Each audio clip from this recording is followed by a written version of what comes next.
नमस्कार, DD news पर आप सभी का स्वागत है। मैं हूं आपके साथ भावना नैयर। सुबह के 7 बज चुके हैं और हम हाजिर हैं देश और दुनिया की ताजा तरीन खबरों को लेकर। शुरुआत करते हैं इस वक्त की बड़ी सुर्खियों के साथ। जम्मू कश्मीर में तीसरे और अंतिम चरण के लिए प्रचार जोरों पर। पीएम मोदी जम्मू में करेंगे जनसभा। वहीं कांग्रेस अध्यक्ष मल्लिकार्जुन खड़गे जसरोटा और रामनगर में करेंगे रैली। प्रियंका गांधी की बिलावर और बिश्नहा में जनसभाएं। हरियाणा चुनाव के लिए सभी दलों ने प्रचार में झोंकी ताकत। पीएम मोदी हिसार में करेंगे जनसभा। कांग्रेस आज चंडीगढ़ में जारी करेगी घोषणा पत्र। आप, जेजेपी, बसपा, इंडियन नेशनल लोकदल के नेताओं की चुनावी रैली जारी। राष्ट्रपति द्रौपदी मुर्मू आज तेलंगाना में हैदराबाद के नालसर यूनिवर्सिटी ऑफ लॉ के 21वें दीक्षांत समारोह में होंगी शामिल। सिकंदराबाद में भारतीय कला महोत्सव का करेंगी शुभारंभ। विदेश मंत्री डॉक्टर एस जयशंकर आज संयुक्त राष्ट्र महासभा के 79वें सत्र को करेंगे संबोधित। हालिया वैश्विक मुद्दों पर भारत का रखेंगे पक्ष। पाकिस्तानी पीएम के आरोपों का देंगे करारा जवाब।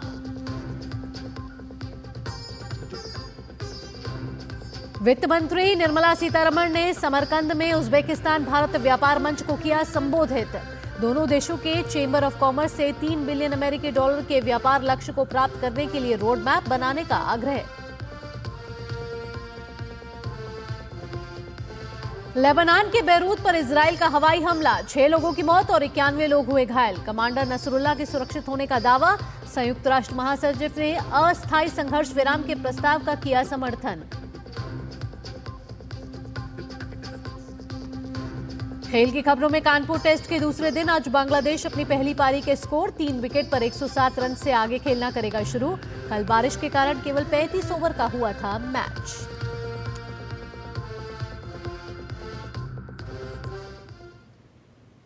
अब खबरें विस्तार से।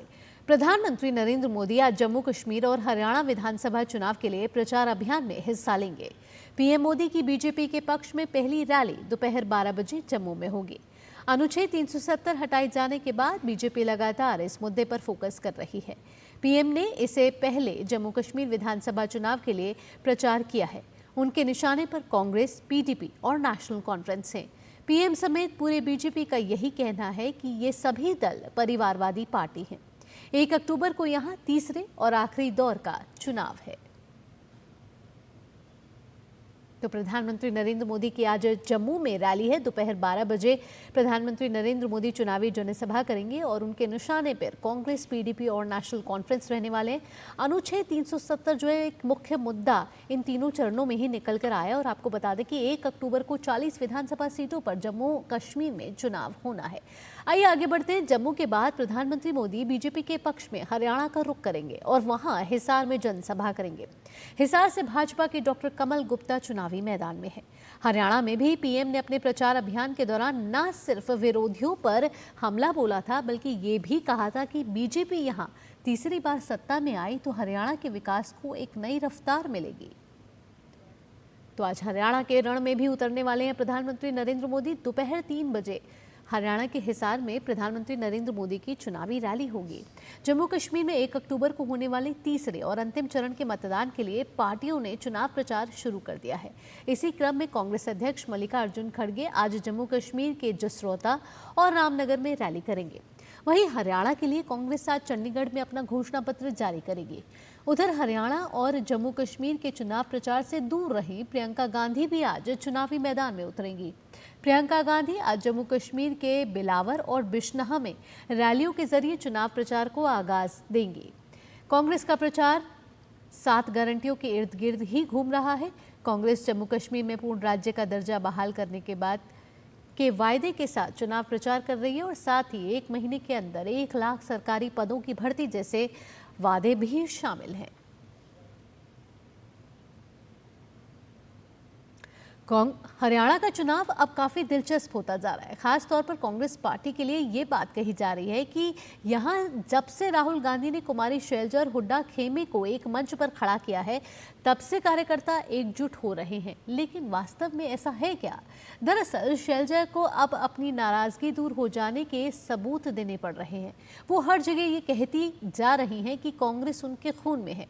बहरहाल शैलजा अब फिर एक बार प्रचार मैदान में कूद गई हैं और बीजेपी को निशाने पर ले रही हैं। उन्होंने दावा किया है कि हरियाणा में कांग्रेस बहुमत से सरकार बना रही है। खास बात यह है कि मायावती और चौटाला के गठबंधन पर भी इनके सियासी हमले तेज हो गए हैं। आज भी कुमारी शैलजा कांग्रेस के लिए प्रचार करेंगी। वहीं पूर्व मुख्यमंत्री भूपेंद्र सिंह हुड्डा और उनके सांसद बेटे दीपेंद्र हुड्डा भी चुनाव प्रचार में दमखम दिखाते हुए नजर आएंगे। हरियाणा विधानसभा चुनाव में सभी दलों ने ताकत झोंक दी है। अलग अलग राजनीतिक दलों के स्टार कैंपेनर चुनावी रैली कर रहे हैं। आम आदमी पार्टी भी ताल ठोक रही है। हरियाणा में पार्टी के प्रदेश अध्यक्ष डॉक्टर सुशील गुप्ता लगातार अपने उम्मीदवारों के पक्ष में प्रचार कर रहे हैं। ऐसी एक रैली उन्होंने झज्जर और बादली विधानसभा में उम्मीदवारों के समर्थन में की। उन्होंने कहा कि अरविंद केजरीवाल ने देश की राजनीति को एक नई दिशा दी है। राष्ट्रपति द्रौपदी मुर्मू आज तेलंगाना के दौरे पर रहेंगी। दिन भर के प्रवास के दौरान राष्ट्रपति हैदराबाद में नालसर यूनिवर्सिटी ऑफ लॉ के 21वें दीक्षांत समारोह में भाग लेंगी। वो राष्ट्रपति निलयम सिकंदराबाद में भारतीय कला महोत्सव 2024 का भी उद्घाटन करेंगे। 8 दिवसीय कला महोत्सव में अरुणाचल प्रदेश, असम, मणिपुर, मेघालय, मिजोरम, नागालैंड, सिक्किम और त्रिपुरा की कला, संस्कृति, शिल्प और पाक विविधता का प्रदर्शन किया जाएगा।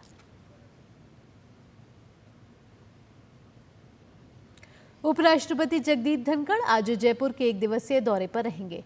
इस दौरान उपराष्ट्रपति इंडिया इंटरनेशनल स्कूल के शिक्षकों और छात्रों से संवाद करेंगे।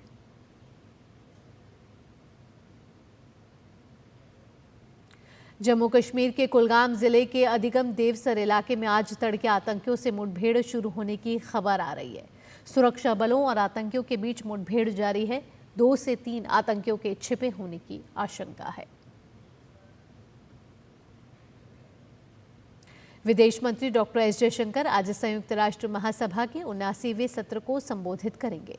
सत्र के दौरान वह किसी को पीछे न छोड़ना, वर्तमान और भविष्य की पीढ़ियों के लिए शांति, सतत विकास और मानवीय गरिमा की उन्नति के लिए एक साथ कार्य करना विषय पर अपने विचार व्यक्त करेंगे। इसके अलावा वे हालिया वैश्विक मुद्दों पर भारत का पक्ष भी रखेंगे। इसके साथ ही पाकिस्तानी प्रधानमंत्री के भारत के आंतरिक मामलों में दखल की कोशिश और भारत पर कई झूठे और बेबुनियाद लगाए गए आरोपों का भी डॉक्टर एस जयशंकर करारा जवाब देंगे। विदेश मंत्री डॉक्टर एस जयशंकर संयुक्त राष्ट्र महासभा से इतर कई देशों के विदेश मंत्रियों से भी मुलाकात कर रहे हैं। विदेश मंत्री डॉक्टर जयशंकर ने सिंगापुर के विदेश मंत्री विवियन बालाकृष्णन, उज्बेकिस्तान के विदेश मंत्री बख्तियार सैदोव, तुर्कमेनिस्तान के विदेश मंत्री राशिद मेरेदोव और यूएई के उप प्रधानमंत्री और विदेश मंत्री अब्दुल्ला बिन जायद से मुलाकात की।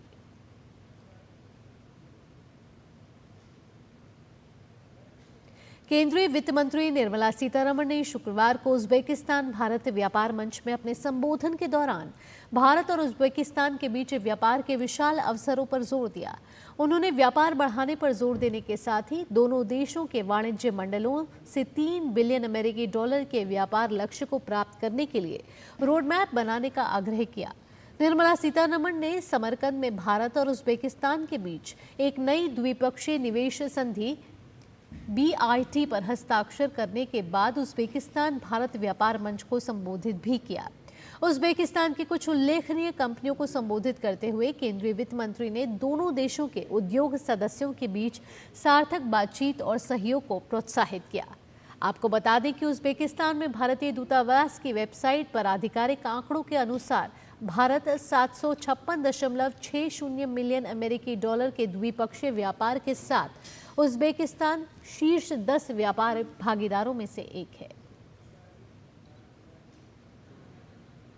झारखंड में लगता है परीक्षा और विवाद में चोली दामन का रिश्ता है। पिछले दिनों 21 और 22 सितंबर को JSSC द्वारा राज्य भर में आयोजित हुई CGL परीक्षा में पहले इंटरनेट सेवा बंद करने को लेकर विवाद हुआ और अब छात्रों द्वारा पेपर लीक के आरोप के बाद एक बार सरकार और JSSC निशाने पर है। झारखंड में रोजगार का मुद्दा सत्ता के गलियारों से लेकर सड़कों तक छाया हुआ है। चुनावी वर्ष में सरकार बहाली प्रक्रिया को जो आगे बढ़ा रही है वो उसे नए विवादों में डाल दे रही है। उस पर जहां युवाओं को रोजगार न देने का आरोप लग रहा है, वहीं जो भी परीक्षाएं हाल के समय में आयोजित हुई वह सभी विवादों में रही है। ताजा मामला JSCC CGL परीक्षा का है। परीक्षार्थियों का आरोप है कि इस परीक्षा में भारी गड़बड़ी हुई है और इसे रद्द करने की मांग को लेकर विभिन्न छात्र संगठन सड़कों पर है। 2016 से आकर के 2024 होने को है और हर बार आपकी पेपर यहाँ पे लीक होते हुए आ रहा है। आप JSSC क्या कर रहे हैं? आपने इंटरनेट बंद कर दिया, मगर फिर भी पेपर कैसे लीक हो गया? हम लोग ये जैसे CBI जांच की मांग करते हैं। यही हम कहना चाहते हैं कि रद्द कीजिए, फिर एग्जाम कीजिए, नहीं कर सकते तो छोड़ दीजिए। दिलचस्प बात यह है कि सरकार ने परीक्षा को कदाचार मुक्त करने के नाम पर झारखंड में 2 दिनों तक इंटरनेट सेवा भी घंटों बंद रखा था और उसे झारखंड उच्च न्यायालय से फटकार तक सुननी पड़ी थी। इन कवायदों के बावजूद परीक्षार्थियों का आरोप है कि CGL परीक्षा का पेपर भी लीक हुआ और कई दर्जन प्रश्न रिपीट भी हुए। छात्रों ने इसको लेकर JSCC और राज्य सरकार पर भी सवाल उठाए कि 22 और 21 की पूरी परीक्षा रद्द हो, पूरी की पूरी प्रक्रिया रद्द हो। इधर झारखंड के राज्यपाल संतोष कुमार गंगवार ने भी इस मामले को संज्ञान में लेते हुए मुख्यमंत्री हेमंत सोरेन और JSCC को पत्र लिखकर CGL परीक्षा में गड़बड़ी की शिकायतों की जांच करने को कहा है। भाजपा भी इस मुद्दे पर मुखर है। पार्टी के प्रदेश अध्यक्ष बाबूलाल मरांडी ने भी परीक्षा रद्द करने की मांग की है। फायर भी करो जिन्होंने गड़बड़ किया है तो, लेकिन आपने वो सब कुछ भी किया नहीं। इसका अर्थ सीधा सीधा होता है कि उन्होंने पहले ही सब कुछ डील कर चुका था। गौरतलब है कि झारखंड में JSCC की पूर्व की CGL परीक्षा भी विवादों में रही है और इस मामले की जांच भी जारी है तथा कुछ गिरफ्तारियां भी हुई है। युवाओं के रोजगार के नाम पर सत्ता में आई हेमंत सोरेन सरकार अब रोजगार के सवाल पर ही उलझती जा रही है। चुनावी वर्ष में रोजगार के मुद्दे पर सरकार जहां विपक्ष के निशाने पर है, वहीं सरकार द्वारा आयोजित विभिन्न प्रतियोगी परीक्षाएं भी उसके लिए गले की फांस बनती जा रही है। सरकार दोराहे पर खड़ी है। बहाली न करने का जहां उस पर इल्जाम लग रहा है, वहीं नियुक्ति परीक्षाओं में कथित गड़बड़ी से भी सरकार की किरकिरी हो रही है। दूरदर्शन समाचार के लिए रांची से विकास के साथ मैं दिवाकर कुमार।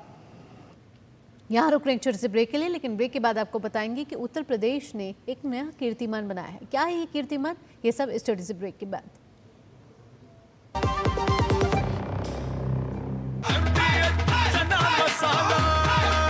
अब छोलिया हो या लोबिया, सफेद चने या काले चने, सबको मजेदार बने। कार तो काफी डैमेज हो गई। नो प्रॉब्लम, मैंने पॉलिसी बाजार को बुला लिया। सर, कार का रिपेयर और क्लेम सेटलमेंट सब हम संभाल लेंगे। इतनी जल्दी? काफी महंगा कार इंश्योरेंस लिया होगा। काफी सेव किया पॉलिसी बाजार से। पॉलिसी बाजार पे कार इंश्योरेंस कंपेयर करके 8,000 रुपए तक बचाओ। सुरक्षा की गारंटी हर चीज में जरूरी है, चाहे वो मुश्किल स्टंट हो या अच्छी फसल। इसीलिए ले आइए IIL के ट्रैक्टर ब्रांड का शिनबा, जो देता है सुंडी और ट्रिप से सुरक्षा की गारंटी। बात जब पीढ़ियों के लिए बनने वाले घर की हो तो जिम्मेदारी बड़ी हो जाती है। गैलेंट समझता है ये जिम्मेदारी। अब डबल M रिब्स के साथ गैलेंट एडवांस TMT रीबार, निर्माण का रियल हीरो। दादी के हाथों का जादू और खुशबू से महकता घर। MDH गरम मसाला, असली मसालों से भरा हूँ मैं, क्योंकि हर रिश्ता है स्वाद से जुड़ा। ब्रेक के बाद आपका स्वागत है। और ब्रेक से जाने से पहले जैसा कि हमने बताया था आपको कि उत्तर प्रदेश ने एक नया कीर्तिमान बनाया। जी हां, प्रधानमंत्री नरेंद्र मोदी के अभियान एक पेड़ मां के नाम ने देश भर में जबरदस्त सफलता हासिल की है। पूरे देश में उत्तर प्रदेश सबसे आगे चल रहा है। उत्तर प्रदेश ने 26.5 करोड़ पेड़ लगाकर एक कीर्तिमान बना दिया है। केंद्रीय वन मंत्री भूपेंद्र यादव ने इस उपलब्धि के लिए यूपी की सराहना की है। CM योगी ने भी यूपी के लोगों का इस अभियान में बढ़ चढ़कर भागीदारी करने पर आभार जताया। जलवायु परिवर्तन जैसी चुनौतियों के बीच प्रधानमंत्री नरेंद्र मोदी ने देश में पौधरोपण को लेकर शुरू किए गए एक पेड़ मां के नाम अभियान को बड़ी सफलता मिली है, जिसमें न सिर्फ तय समय सीमा से पहले ही पौधरोपण के लक्ष्य को हासिल किया गया है, बल्कि उत्तर प्रदेश जैसे राज्यों ने लक्ष्य से अभी अधिक पौधरोपण कर एक नया रिकॉर्ड बनाया है। केंद्रीय पर्यावरण, वन और जलवायु परिवर्तन मंत्री भूपेंद्र यादव ने सोशल मीडिया प्लेटफॉर्म एक्स पर बताया, एक पेड़ मां के नाम अभियान में उत्तर प्रदेश सबसे आगे। राज्य भर में 26.5 करोड़ से ज्यादा पौधे लगाकर उत्तर प्रदेश इस अभियान में सबसे आगे है। राजस्थान ने लक्ष्य से 2.5 गुना ज्यादा पौधे लगाए हैं। बधाई हो उत्तर प्रदेश। वहीं मुख्यमंत्री योगी आदित्यनाथ ने भी प्रदेश के लोगों का इस अभियान में बढ़ चढ़कर भागीदारी करने पर आभार जताया है। उन्होंने एक्स पर लिखा कि माता भूमि ही पुत्रोहम पृथिव्याः मंत्र को आत्मसात कर उत्तर प्रदेश वासियों ने धरती माता के प्रति कृतज्ञता ज्ञापित करते हुए प्रधानमंत्री नरेंद्र मोदी जी के मार्गदर्शन में यह अद्वितीय कीर्तिमान स्थापित किया है। वहीं राज्य सरकार इस अभियान की सफलता के पीछे पीएम नरेंद्र मोदी के आह्वान और योगी आदित्यनाथ की कार्यकुशलता को प्रमुख कारण बता रही है। गौरतलब है कि उत्तर प्रदेश में सबसे ज्यादा 13.54 करोड़ पौधे ग्रामीण विकास विभाग ने लगाए हैं, जबकि 12.64 करोड़ पौधे वन विभाग ने लगाए हैं। इसके अलावा सोनभद्र 1.53 करोड़ पौधे लगाकर जिलों में पहले स्थान पर रहा। वहीं इस दौरान शीशम और सागौन के 4.33 करोड़ पौधे लगाए गए हैं। इस ऐतिहासिक सफलता के लिए राज्य सरकार ने अभियान से जुड़े लोगों और अधिकारियों का आभार व्यक्त किया है। जैसा कि कल हमारे माननीय केंद्रीय मंत्री जी ने प्रदेश को बधाई भी दी है कि अभी तक हम लोग उसमें से 26 करोड़ और 50 लाख पौधों को हम लोग अपलोड कर चुके हैं। तो हमारा जो कुल लक्ष्य है वो 36 करोड़ 80 लाख का जो हमारा अभी वर्ष क्योंकि चल रहा है, ये मार्च 25 तक का है, तो हम लोग इस पूरे लक्ष्य को प्राप्त कर चुके हैं वृक्षारोपण के लिए। और इसको हम लोग जो हमारा एक पेड़ माँ के नाम की जो वेबसाइट है उस पर हम लोग अपलोड करेंगे। तो निश्चित रूप से जो अभी हमको 26 करोड़ 50 लाख के लिए बधाई मिली है प्रदेश को माननीय मुख्यमंत्री जी के दिशा निर्देशन में, तो एक बधाई और हम लोग उसके हकदार होंगे। गौरतलब है कि प्रधानमंत्री नरेंद्र मोदी ने इस साल 5 जून को विश्व पर्यावरण दिवस के अवसर पर एक पेड़ मां के नाम अभियान शुरू किया था। इस पहल का लक्ष्य सितंबर 2024 तक 80 करोड़ पौधे और मार्च 2025 तक 140 करोड़ पौधे लगाना है। केंद्रीय पर्यावरण मंत्रालय के मुताबिक अभियान के तहत 80 करोड़ पौधे लगाए गए हैं और निर्धारित लक्ष्य को 5 दिन पहले ही हासिल कर लिया गया। लक्ष्य चाहे कितना भी बड़ा हो, अगर संकल्प मजबूत है तो हर लक्ष्य को प्राप्त किया जा सकता है। एक पेड़ मां के नाम वृक्षारोपण महाअभियान भी इसी बात का प्रमाण है कि पीएम मोदी के आह्वान के बाद प्रदेश की जनता इससे जुड़ी और 26 करोड़ 50 लाख वृक्ष लगाकर एक नया कीर्तिमान रचा। कैमरामैन रामजी वाजपेयी के साथ विकास सिंह, डीडी न्यूज, लखनऊ। ब्रह्मा कुमारीज विश्व आध्यात्मिक संगठन का प्रतिनिधित्व करने वाली प्रेरक वक्ता और आध्यात्मिक गुरु बीके शिवानी ने कहा है कि राम राज्य की परिकल्पना हो या स्वर्णिम भारत का निर्माण, उसका आधार है स्वच्छ भारत। बीके शिवानी ने बताया कि स्वच्छ भारत अभियान इस संकल्प के साथ शुरू करें कि पवित्र मन, स्वच्छ घर, स्वच्छ मोहल्ला, स्वच्छ देश हमारा संस्कार बन जाए। हम सब ने संकल्प किया कि हम राम राज्य लाएंगे, अर्थात स्वर्णिम भारत बनाएंगे, और उसका आधार है संपूर्ण पवित्रता। पवित्रता अर्थात शुद्धता, कोई मैल नहीं, कोई दाग नहीं, संपूर्ण पवित्र संस्कार, सोच, स्वभाव, भाव और भावना, संस्कारों में पवित्रता। इस संकल्प के साथ शुरू करते हैं एक अभियान, पवित्र मन, पवित्र तन, स्वच्छ घर, स्वच्छ मोहल्ला, स्वच्छ देश, ये हमारा संस्कार बन जाए। यही होगा पहला कदम स्वर्णिम भारत की ओर। स्वच्छता का स्वभाव, स्वच्छता का संस्कार। देश आज शहीद आजम भगत सिंह की जयंती मना रहा है।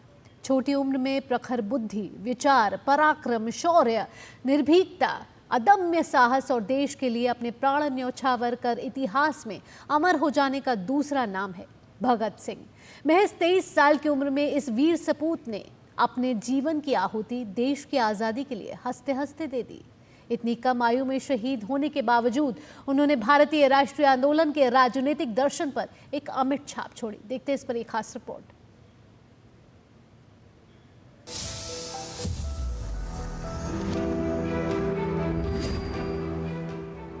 भगत सिंह का जन्म 28 सितंबर 1907 को लायलपुर जिले के बंगा गांव में हुआ था, जो अब पाकिस्तान में है। हालांकि उनका पैतृक गांव पंजाब के खटकड़ कला में है। भगत सिंह के पिता का नाम सरदार किशन सिंह और माता का नाम विद्यावती था। वो अपने माँ बाप की तीसरी संतान थे। भगत सिंह का परिवार स्वतंत्रता संग्राम में सक्रिय रूप से जुड़ा हुआ था। उनके पिता किशन सिंह और चाचा अजीत सिंह गदर पार्टी के सदस्य थे। जब भगत सिंह का जन्म हुआ तो उनके पिता और चाचा दोनों जेल में थे। परिवार के माहौल ने भगत सिंह को बचपन में ही देशभक्त बना दिया। भगत सिंह ने 5वीं तक की पढ़ाई गांव में की और उसके बाद पिता ने उनका दाखिला DAV हाई स्कूल लाहौर में करा दिया। DAV में पढ़ाई के दौरान ही भगत सिंह लाला लाजपत राय और रास बिहारी बोस जैसे राष्ट्रवादियों के संपर्क में आए। इन्हीं दिनों 13 अप्रैल 1919 को जब अमृतसर में जलियांवाला बाग हत्याकांड हुआ था, तब भगत सिंह मात्र 12 साल के थे। लेकिन इस घटना ने भगत सिंह की सोच पर गहरा प्रभाव डाला। इस अमानवीय घटना को देखने के बाद वो किसी भी कीमत पर भारत को अंग्रेजों से आजाद कराने के लिए सोचने लगे। 1921 में जब महात्मा गांधी ने ब्रिटिश शासन के खिलाफ असहयोग आंदोलन शुरू किया, तब भगत सिंह ने अपनी पढ़ाई छोड़ वो आंदोलन में शामिल हो गए।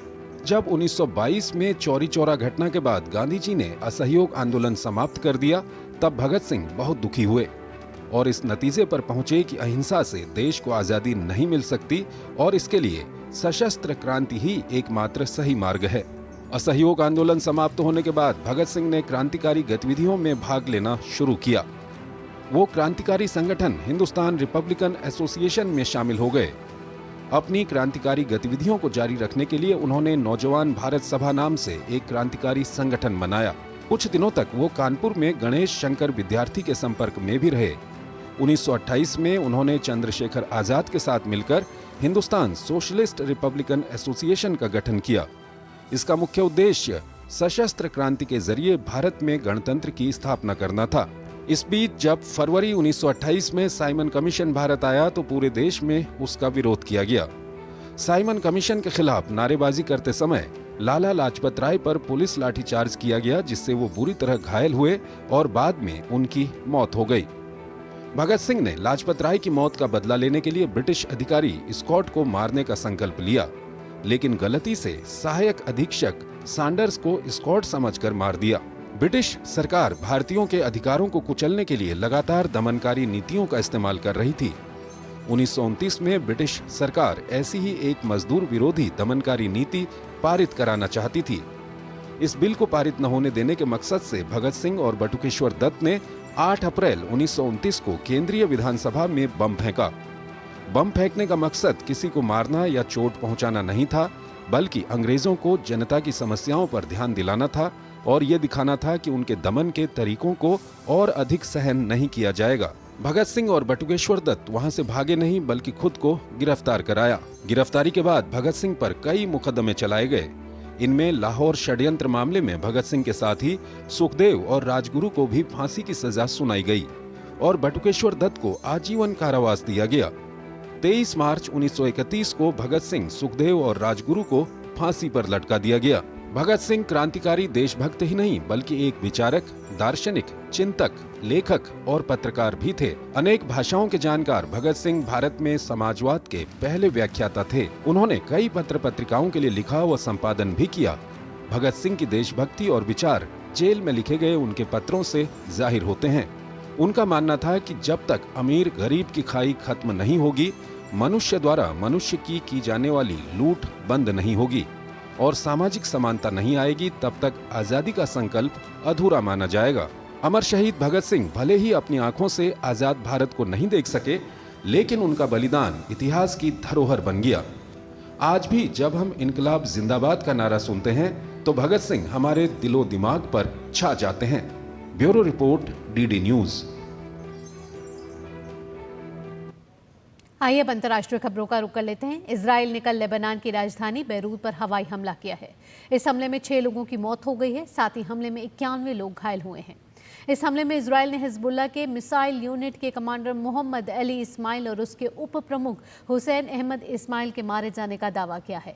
हमले में हिजबुल्लाह ने मुख्य कमांडर हसन नसरुल्लाह के मारे जाने की खबर सामने आ रही थी, लेकिन हिजबुल्लाह के सूत्रों के मुताबिक नसरुल्लाह के सुरक्षित होने का दावा किया गया है। वहीं इस संघर्ष के बीच संयुक्त राष्ट्र महासचिव एंटोनियो गुटेरेस ने संयुक्त राष्ट्र महासभा के अस्थायी संघर्ष विराम के प्रस्ताव का समर्थन किया है। हमलों को लेकर इजराइल का कहना है कि वह रणनीतिक रूप से बेरूत में हिजबुल्लाह के ठिकानों पर हमला कर रहा है, जिसमें हथियार उत्पादन, भंडारण, कमांड सेंटर शामिल है। देश आज स्वर कोकिला लता मंगेशकर का 95वां जन्मदिन मना रहा है। साल 1942 में अपने संगीत जगत की शुरुआत करने वाली भारत रत्न लता मंगेशकर का जीवन कैसा रहा, आइए देखते हैं इस खास रिपोर्ट में।